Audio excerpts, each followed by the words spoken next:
பொதுவா இவ்வளோ வருஷ காலமா எப்படி இருந்துச்சுன்னு பார்த்தீங்கன்னா, நம்ம தமிழ்நாடு மக்கள் தான் வந்து பார்த்தீங்கன்னா, அடுத்த மாநிலத்தவர பார்த்து சிரிப்போம்.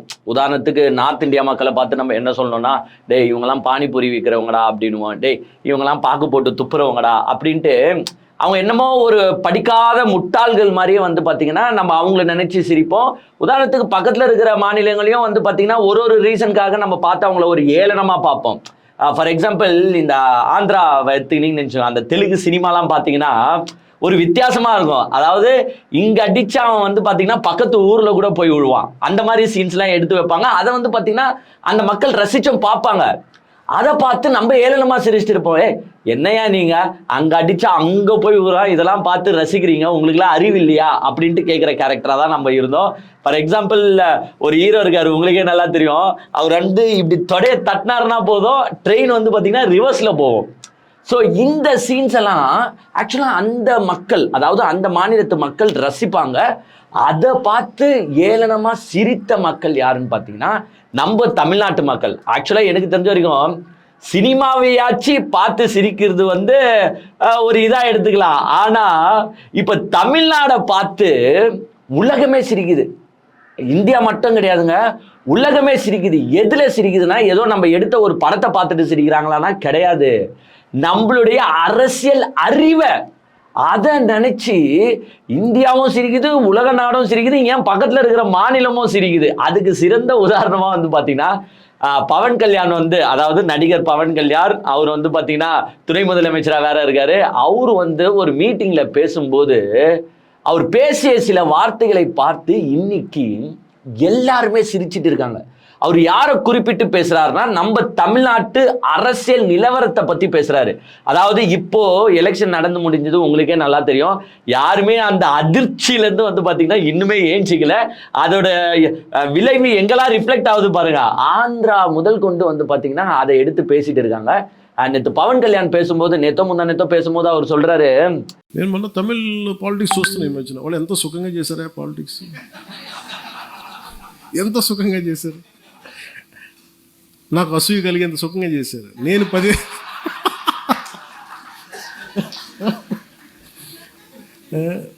కటౌట్లు పెట్టుకుంటే గెలిచేశారు. అలాగే కటౌట్లు హలోగ్రామ్స్ పెట్టుకుంటే బాగుంది. అలాగే చక్కగా సీఎంలు అయిపోయారు. నన్ను 15 సంవత్సరాలు రోడ్డు మీద దేకిచ్చినా కానీ.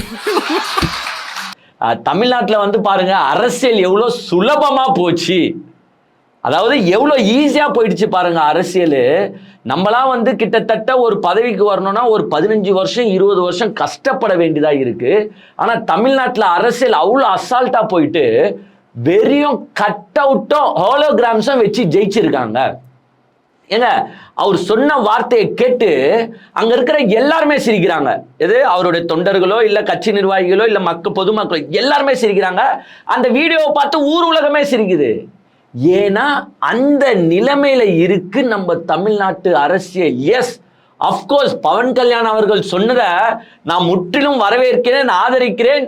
அதாவது இந்த தமிழ்நாட்டில் இருக்கிற எல்லாருமே அதை வரவேற்பாங்க. ஏன்னா வெறியும் கட் அவுட்டு, அதாவது விஜய் பிரச்சாரத்துக்கு வர முடியலன்ட்டு லைட் ரேஸ்லாம் யூஸ் பண்ணி ஹாலோகிராம்ஸ் முறையில் விஜயை செட் பண்ணி அவரோட மூஞ்ச காட்டி மட்டுமே வின் பண்ணியிருக்காங்க. நான்லாம் இவ்வளோ வருஷமா இருக்கிறேன், என்னால் கூட இவ்வளோ வெற்றி பெற முடியல அப்படின்ட்டு பவன் கல்யாண் சொல்லியிருக்காரு. ஏங்க ஒரு சினிமா நடிகர்கள் வந்து பலரை அடுத்தவங்களை பார்த்து பொறாமப்படுறது அது வேற டிபார்ட்மெண்ட். இதே சினிமாவில் வந்து பார்த்தீங்கன்னா என்னடா அவன் நம்மள விட நல்லா நடிக்கிறான் சே அப்படின்ட்டு பொறாமப்படுறது வேற. ஆனால் அரசியல்ல இதே வந்து பவன் கல்யாண் அந்த பொறாம ஸ்டாலினை பார்த்து படுவாரானா படமாட்டார். அந்த பொறாமை எடப்பாடி பழனிசாமியை பார்த்து படுவாரானா படமாட்டாரு. அந்த பொறாமை சீமானை பார்த்து படுவாரானா படமாட்டாரு. அந்த பொறாமை அன்புமணி ராமதாஸை பார்த்து படுவாரானா படமாட்டார். ஏன்னா இந்த சோகால் தலைவர்கள் எல்லாருமே கிட்டத்தட்ட அவங்களுடைய வாழ்க்கையில பாதியை வந்து பார்த்தீங்கன்னா அரசியலுக்காக துறந்து இருக்காங்க, அவ்வளோ வருஷம் பாடுபட்டு இருக்காங்க. ஆனா இந்த விஜய்ன்ற ஒரு கேரக்டர் ஜஸ்ட் அந்த இமேஜை வச்சு, அதாவது தான் ஒரு நடிகர் அப்படின்ற இமேஜை வச்சு மட்டுமே தமிழ்நாட்டோட சிஎம் ஆகியிருக்காரு அப்படின்ட்டு வந்து பார்த்தீங்கன்னா பவன் கல்யாண் அதை பேசும்போது அந்த எல்லாருமே சிரிக்கிறாங்க. ஏன் அந்த வீடியோ பார்த்து நானும் சிரிச்சேன் வச்சுக்கோங்க. ஸோ இது எங்கெல்லாம் போயிட்டு நம்ம அசிங்கப்படுறோம் இப்போ பார்த்தீங்களா? அதாவது இந்த ஊர் உலகத்தையே கலாச்சிட்டு இருந்த நம்மள இப்போ வந்து பார்த்தீங்கன்னா எல்லாருமே கலாய்க்க ஆரம்பிச்சிட்டாங்க. பிகாஸ் ஏங்க ஒரு அரசியல் தெளிவு இல்லாத மாநிலம், நம்பர் 1 மாநிலம் எதுன்னு வந்து பார்த்தீங்கன்னா இப்போதைக்கு தமிழ்நாடு தாங்க. ஏங்க நம்ம பெருசாக பீத்திக்கின்னு பேசணும், இது பெரியார் மண், இது வந்து சிந்தனையாளர்கள் உள்ள மண், இது வந்து அறிவாற்றவர்கள் உள்ள மண், இது வந்து படித்தவர்கள் உள்ள மண் அப்படின்னு வந்து பார்த்தீங்கன்னா நம்ம வந்து இப்படி 56 இன்ச்சு செஸ்ட்டை பொழந்து வச்சுக்கிட்டு நம்ம பேசணும். பட் இங்கே இந்த பெரியார் மண்ணுக்கு இப்போ என்ன ஆச்சு? ஒரு நடிகர், அதாவது கேரளாவில் போய் நின்னீங்கன்னா ஒரு கவுன்சிலர் கூட ஆக மாட்டாங்க, ஆக முடியாது அப்படின்ற ஒரு பேச்சு வந்து நார்மலாகவே இருக்கும். ஏன்னா கேரளாவில் வந்து பார்த்தீங்கன்னா படித்தவர்கள் ஜாஸ்தி, அவங்களுக்கு அரசியல்வாதி யாரு, அவங்களுக்கு வந்து சினிமாக்காரங்க யாரு அப்படின்றது தெரியும். ஸோ கேரளாவில் ஒரு நடிகர் கூட கவுன்சிலர் ஆக முடியாதுன்னுவாங்க. அதையும் ஒடிச்சு சுரேஷ் கோபி வந்து எம்பி ஆயிட்டாருன்னு வச்சுக்கோங்க, எம்பி தான் ஆனாருன்னு நினைக்கிறேன். பட் இருந்தாலும் அங்கே வந்து இன்னுமே அந்த நடிகர்கள் உள்ளே வந்துட முடியாது, அவங்க கொஞ்சம் ஃபீல்டு ஒர்க் பண்ணி எதனா வந்தால் தான் முடியும். ஆனால் இங்கே தமிழ்நாட்டில் வந்து பார்த்தீங்கன்னா ஒரு ஃபீல்டு ஒர்க் இல்லை. ஏங்க நீங்கள் இப்போ திருப்பி சொல்லுவீங்க, ஏங்க எம்ஜிஆர் இல்லையாங்க உங்களுக்கு, எம்ஜிஆர் வந்து ஆட்சி அமைச்சாருங்க, அப்போ வந்து அவர் நடிகர் இல்லையா கேட்பீங்க. ஏங்க எம்ஜிஆரையும் விஜயும் கம்பேரே பண்ண முடியாதுங்க. ஏங்க 1% கூட 2 பேரும் ஒப்பீட்டளவில் கம்பேரே பண்ண முடியாது. எம்ஜிஆர் ஒரு தனி கட்சி ஆரம்பிக்கிறதுக்கு முன்னாடி அவ்வளோ வருஷம் வந்து திமுகவில் பயணிச்சிருக்காரு. அவருக்கு வந்து A to Z அரசியலை பற்றி தெரியும், ஒரு அட்மினிஸ்ட்ரேஷனை பற்றி தெரியும், தெரிஞ்சு அவர் அரசியலில் நின்னாரு, அவர் ஜெயிச்சாரு. ஸோ அதை யாருமே வந்து ஒரு நடிகர் வந்து ஜெயிச்சாருன்ற ஒரு கண்ணோட்டத்தில் பார்க்கல, ஒரு அரசியல்வாதியாக வந்து நின்னாருன்ற கண்ணோட்டத்தில் தான் பார்ப்பாங்க. பட் விஜய ஏன் கொஞ்சம் நினச்சி பாருங்க, ஒரு 2 வருஷத்தில் கட்சியை தொடங்கி மக்களை எப்படி பிரெயின் வாஷ் பண்ணி ஒரு குழந்தைகளை வச்சு ஒரு பெற்றோர்களை வந்து பார்த்தீங்கன்னா நீ ஓட்டு போட்டே ஆகணும் இல்லைன்னா நான் சாப்பிட மாட்டேன், நீ ஓட்டு போட்டே ஆகணும் இல்லைன்னா நான் தூங்க மாட்டேன். ஆக்சுவலாக நம்ம என்னதான் அவங்க கலாச்சாரம், அவங்க யூஸ் பண்ண ஸ்ட்ராட்டஜியை பாராட்டி தான் ஆகணும். பட் அந்த ஸ்ட்ராட்டஜிலாம் தப்பான ஸ்ட்ராட்டஜி, அது ஒரு பக்கம் இருந்தாலும் பட் அவங்க வந்து மக்களோட அந்த பல்ஸ்ன்னு சொல்லுவாங்க பாருங்க, எது விஜய் கட்சியினர், விஜய் கட்சியினர் கிடையாது, விஜய், ஆதவ் அர்ஜுன், அந்த ஜான் ஆரோக்கியசாமி, இந்த டீம் வந்து மக்கள் பல்ஸை கேட்ச் பண்ணியிருக்காங்க. டே இப்போ இருக்கிற மக்கள் பழைய மக்கள் கிடையாது, இது நடிப்புக்கு மயங்கின மக்கள். இந்த மக்களை நம்ம எப்படி கேட்ச் பண்ணோம், வெறிய இமேஜை வச்சே கேட்ச் பண்ணலாம். வீட்டில் இருக்கிற குழந்தை குட்டிங்களெல்லாம் தூண்டி விட்டா போதும், இவங்களுடைய வாக்குகளை நம்ம அள்ளிடலாம். அந்த ஸ்ட்ராட்டஜி தப்பானதாக இருந்தாலும் அந்த ஸ்ட்ராட்டஜியை பண்ண அவங்கள நான் உண்மையிலே பாராட்டுறேங்க. ஏங்க யாருமே எதிர்பார்க்காத முடிவில் வந்து சேர்ந்துச்சு லாஸ்ட்ல. ஏன் விஜயே எதிர்பார்க்க முடியாத முடிவு, ஏன் அந்த டீம்ல எவனுமே எதிர்பார்த்துருக்க மாட்டான் நம்மளாம் 108 சீட்டு வாங்குவோமா அப்படின்றத யாரும் எதிர்பார்த்துருக்க மாட்டாங்க. லாஸ்ட்ல ஃபைனலா ஒரு ரிசல்ட் வந்து சேர்ந்துச்சு. அந்த ரிசல்ட்டை தான் இன்னைக்கு ஊரே போட்டு கலாச்சிட்டு. ஏன்னா யாராலையும் ஏத்துக்க முடியல அந்த வெற்றியை.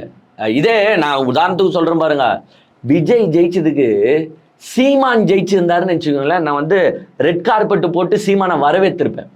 ஏன்னா அந்த மனுஷனாச்சு ஒரு 15-20 வருஷமா கத்தி கத்தி கத்தி எங்க திருநிதி வாங்கி கத்துறாரோ இல்லை எது வாங்கி கத்துறாரோ, எதுனா ஒன்று பண்ணி மக்களுக்கு எதுனா ஒன்று செய்யணும். அந்த செய்யணும்னு அவர் சொல்ற வழிமுறைகள் பாசிபிள் இல்லையோ அது வேற டிபார்ட்மெண்ட்டு. பட் இருந்தாலும் ஏதோ ஒரு கொள்கையை வச்சுக்கிட்டு ஏதோ ஒன்று பண்ணணும் அப்படின்னு வந்து அரசியலில் இவ்வளோ இருந்தார். அவர் ஜெயிச்சிருந்தா வச்சு நான் சந்தோஷப்பட்டிருப்பேன். பட் கடைசியாக வந்து பார்த்தீங்கன்னா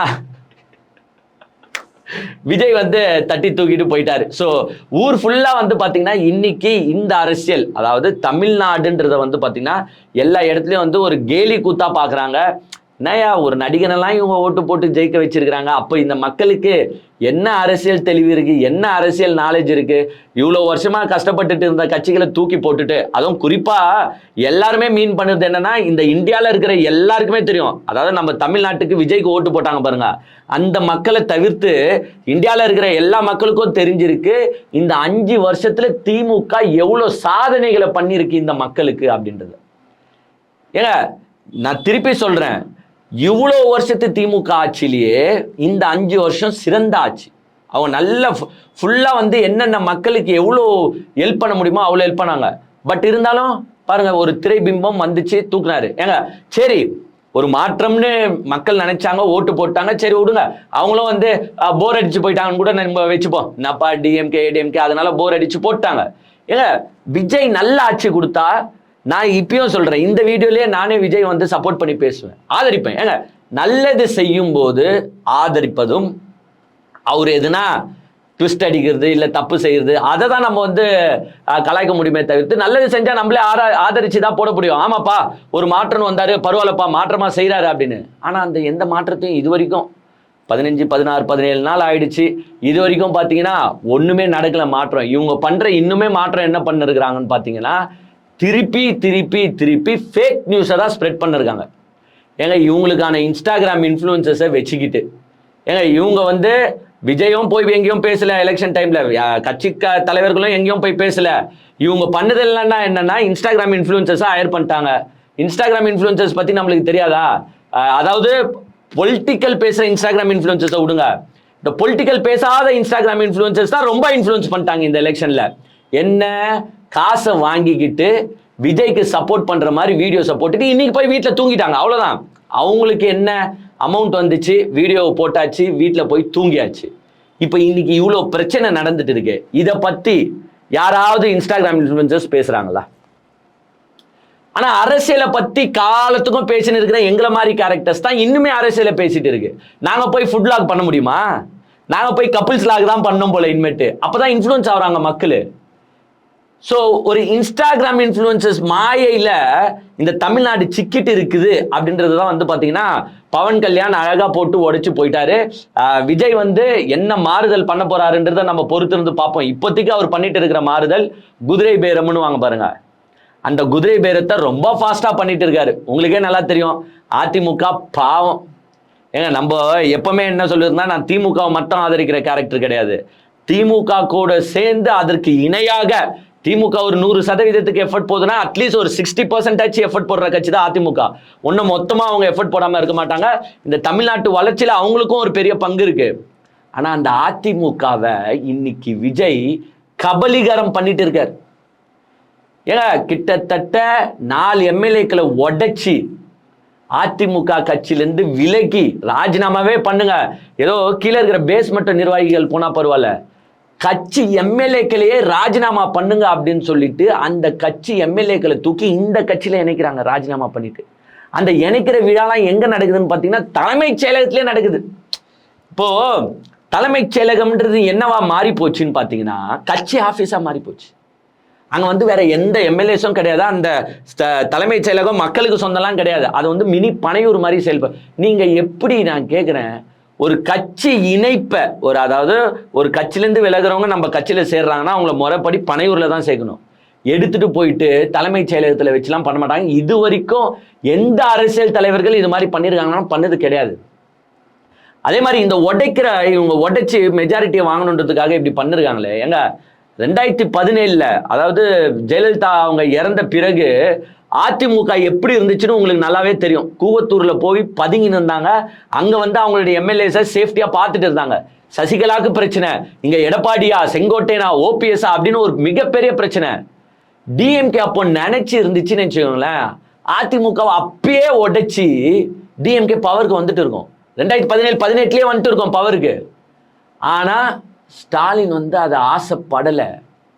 ஏங்க நம்ம இப்ப எதிர்கட்சியா இருக்கிறோம், எதிர்கட்சியா செயல்படுவோம், நம்ம மக்கள் ஓட்டு போட்டு நம்மளை ஜெயிக்க வைப்பாங்க, அப்போ நம்ம ஆளுங்கட்சியா மாறலாம் அப்படின்னு 2021 வரைக்கும் ஸ்டாலின் வெயிட் பண்ணிட்டு இருந்தாரு. அவர் நினைச்சிருந்தாருன்னா அப்ப நிறைய பேர் வந்து அவருக்கு தூவே விட்டாங்க, எங்க உடைங்கன்னு.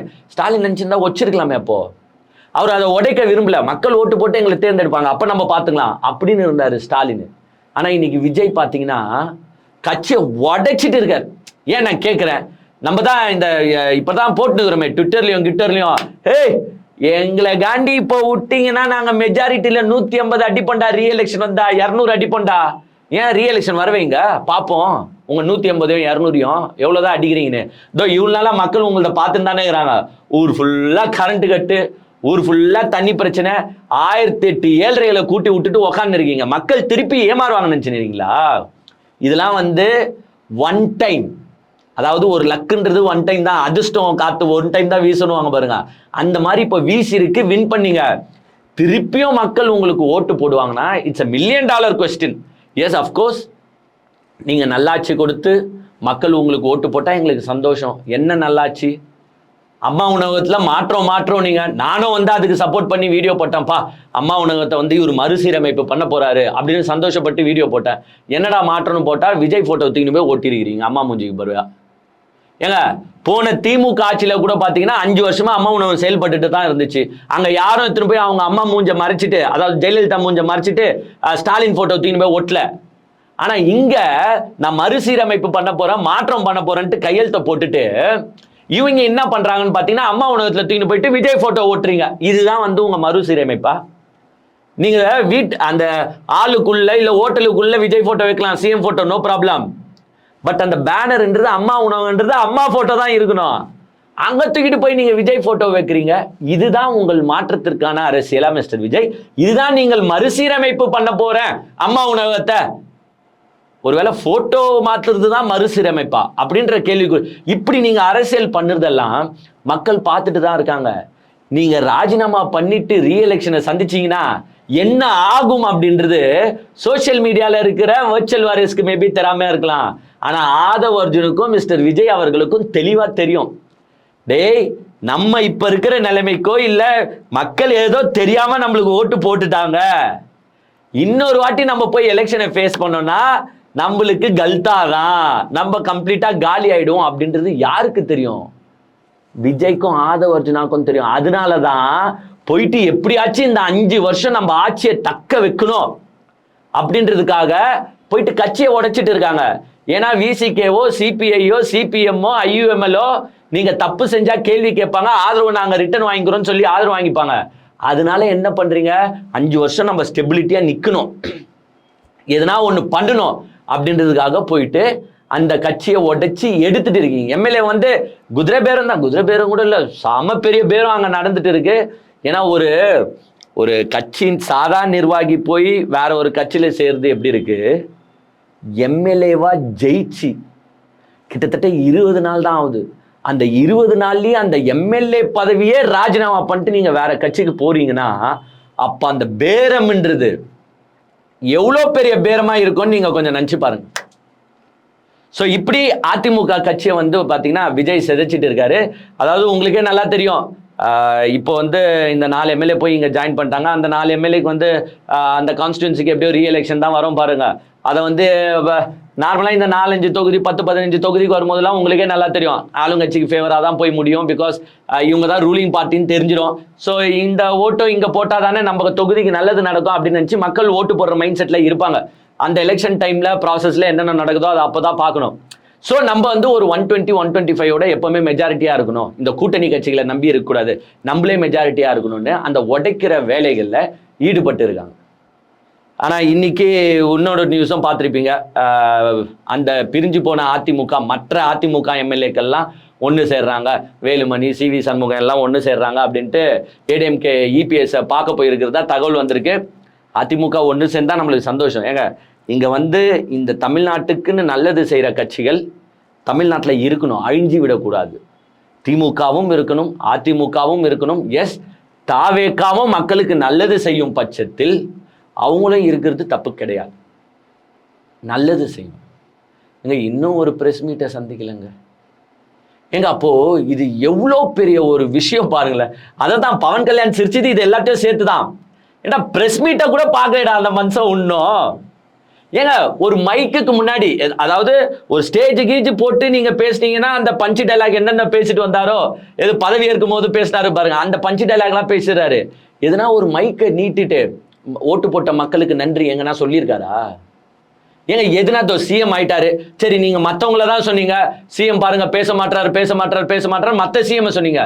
இந்த சிஎம் புது சிஎம், மாற்றத்திற்கான சிஎம், சினிமாவில் நடிச்சு, அதாவது பிரஸ் எல்லாம் கண்டா இவருக்கு வந்து அந்த ஸ்டேஜ் ஃபியர்லாம் இருக்காது, ஏன்னா எவ்வளவோ கேமராவை பார்த்தவர் தான்.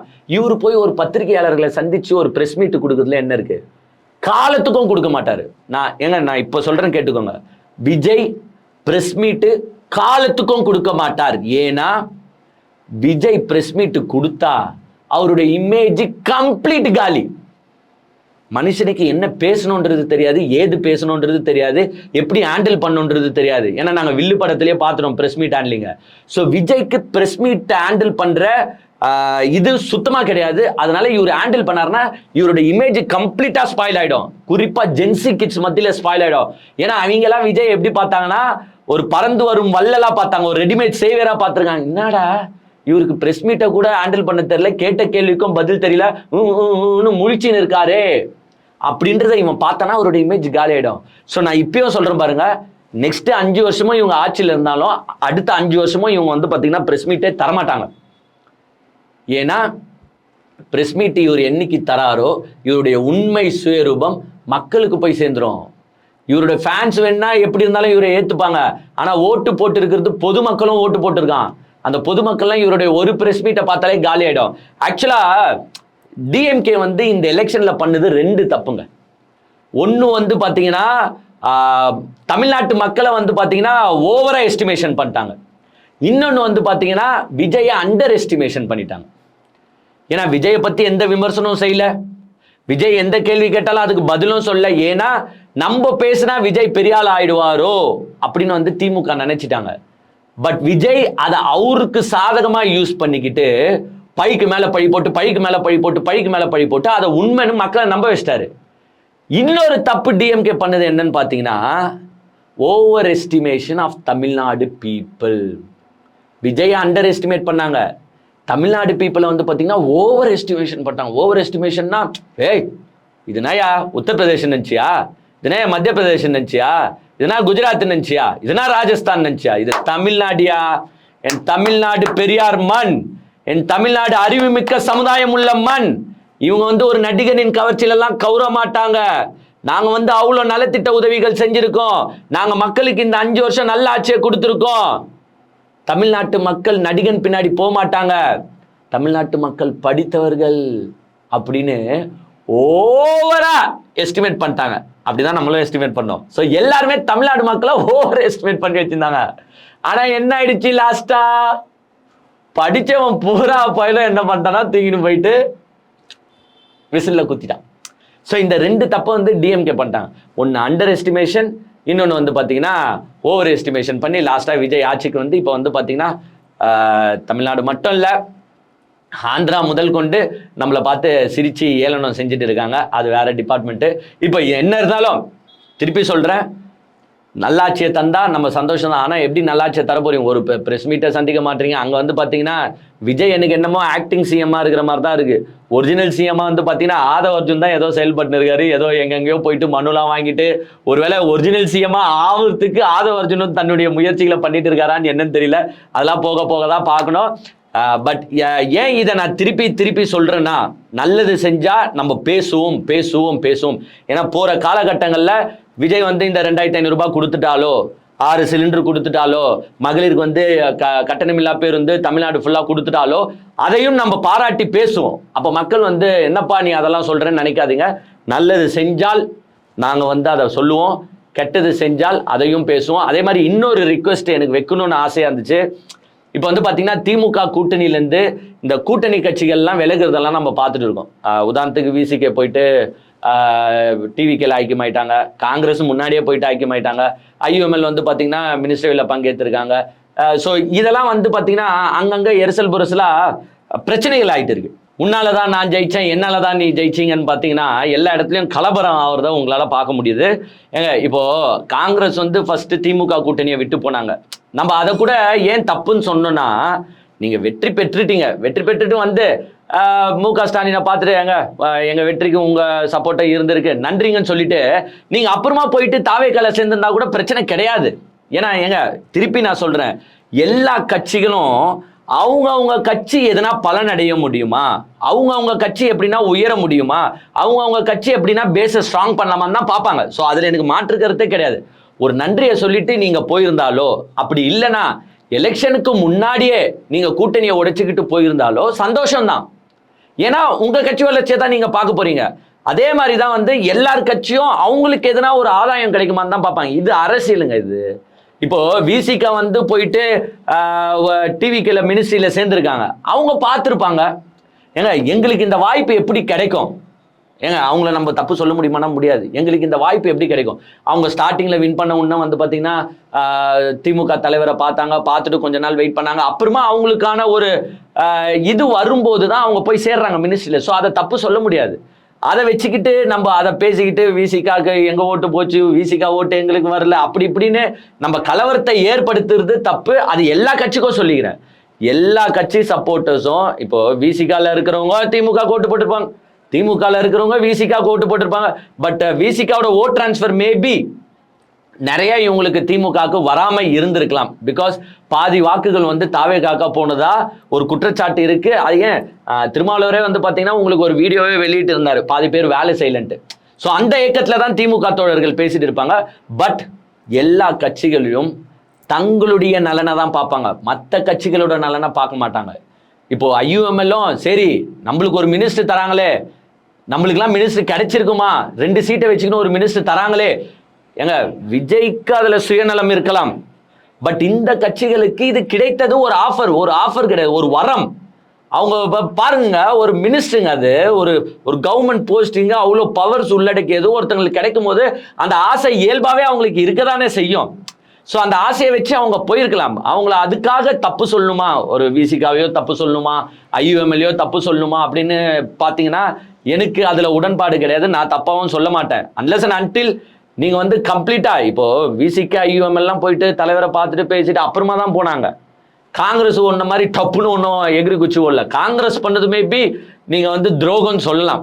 ஒரு நன்றியை சொல்லிட்டு போயிட்டு இருந்தாங்கன்னா அதையும் நான் துரோகம்னு சொல்ல மாட்டேன்.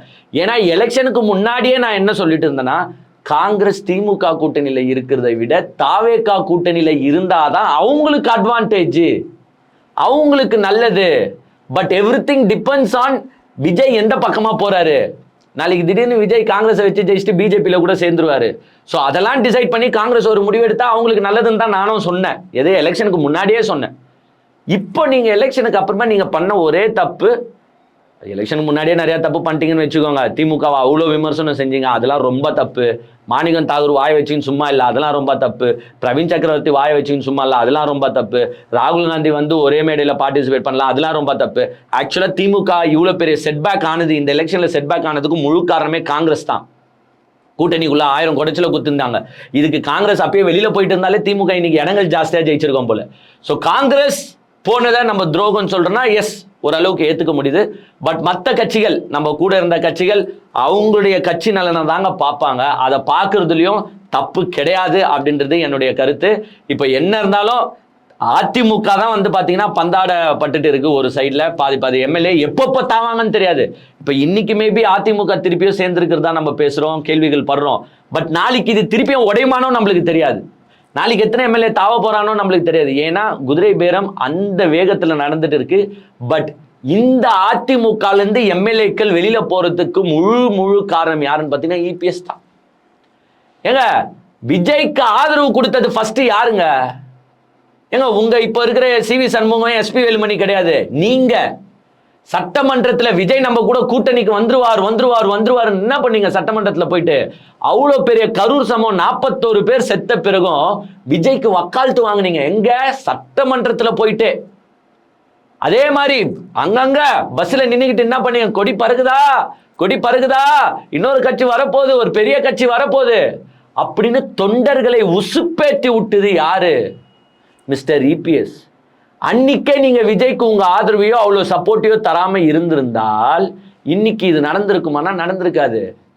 விஜய் என்ன பண்ண ஆரம்பிச்சிட்டாரு? மொத்த அதிமுகவே எப்படி டேக் ஓவர் பண்ணுறது? ஏன்னா உங்களுடைய டவுன்ஃபால் அவர் விஜயை எடுத்துக்கிட்டாரு. ஏன்னா நீங்க ஆல்ரெடி தோத்துன்னு இருக்கீங்கன்னு அவருக்கு தெரிஞ்சு போச்சு. ஸோ அந்த தொண்டர்களை எப்படி கேட்ச் பண்ணுறது? அதுக்கு தான் ஜெயலலிதாவை பத்தி பேசுறாரு, எம்ஜிஆரை பத்தி பேசுறாரு, எம்ஜிஆர் போட்டோவை போட்டுட்டாரு. ஸோ இதுக்கு எல்லாமே முழு காரணம் யாருன்னு பார்த்தீங்கன்னா இபிஎஸ் தான். அன்னைக்கே நீங்க விஜயை எதிர்த்திருந்தால் இந்த நிலைமை உங்களுக்கு இன்னைக்கு வந்திருக்குமானா? வந்திருக்காது.